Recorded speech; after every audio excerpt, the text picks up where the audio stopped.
Alright, so how is everybody doing today? Today we're going to be talking about wind release. So, coming off of the hinges of the fire and lightning videos, this video might make wind release seem a bit underwhelming because it's easily the most simple of the 5 basic nature transformations. But that doesn't make it bad. I personally think wind release is pretty cool, but that's irrelevant. Let's get to talking about it now. One thing worth noting about wind release is that Kakashi and Yamato both agreed that it's pretty rarely seen. I'm not sure if they meant in the Land of Fire specifically, or in the entire ninja world, but regardless, it's most commonly seen among shinobi in the Land of Wind, or more specifically, in the village hidden in the sand. Wind ninjutsu are often performed by a person forcing their chakra to become incredibly thin and, by extension, incredibly sharp. Most of the time, these techniques are meant to be employed in mid to close range combat, but there are a good number of examples of long range wind jutsu present in the series as well. Since chakra needs to be made sharp before a wind jutsu can be performed, wind release techniques typically deal a lot of cutting damage as you'd expect. Regardless of the scale of the technique, a wind release jutsu will typically always cut up anything in its path. Whether it's a tiny projectile or a massive gust of wind, pretty much anything it comes into contact with is getting cut to shreds. Also, since wind is just air moving really fast in a particular direction, wind release techniques can be used to redirect or outright reflect other projectiles in ninjutsu. Also, since wind jutsu are so good at cutting things, it's very easy to combine wind chakra with a blade to increase that blade's cutting power by a massive amount. Asuma's chakra blades are a very good example, as they can cut through pretty much anything that he wants them to, with no problems whatsoever. While blades are a good tool for enhancing close-up wind release combat, fans are an incredible tool for enhancing long-range wind release combat. While this only happens in the games, Madara and Obito are both capable of using their gunbai fan to augment their wind release techniques, and Tamari's entire combat style revolves around using a fan in conjunction with wind release techniques. As I already established in the fire and lightning release videos, wind is strong against lightning but weak against fire. While there have been no cases displayed of a wind release technique overpowering a fire release technique that weren't in filler anyway, it is possible for a lightning release technique with intense enough vibrations to pierce through a sufficiently weak wind release technique. When in the hands of somebody capable of accessing more than one nature transformation, wind is typically used in conjunction with either fire or water. Wind works well with fire because it fans any flames that it comes into contact with. This increases the size and destructive power of a mass of fire, and just leads to a more powerful jutsu. As far as water release goes, wind jutsu can be used to increase the concussive power of a body of water that they come into contact with, which can increase the destructive capacity and overall effectiveness of a water release technique. Anyway, that's pretty much all there is to wind release. Next week is water release. Catch you guys later, everybody. Swagkage out. Bye.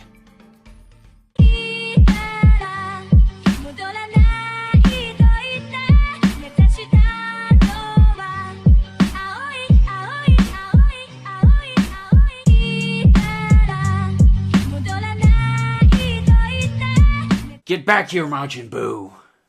I will destroy you.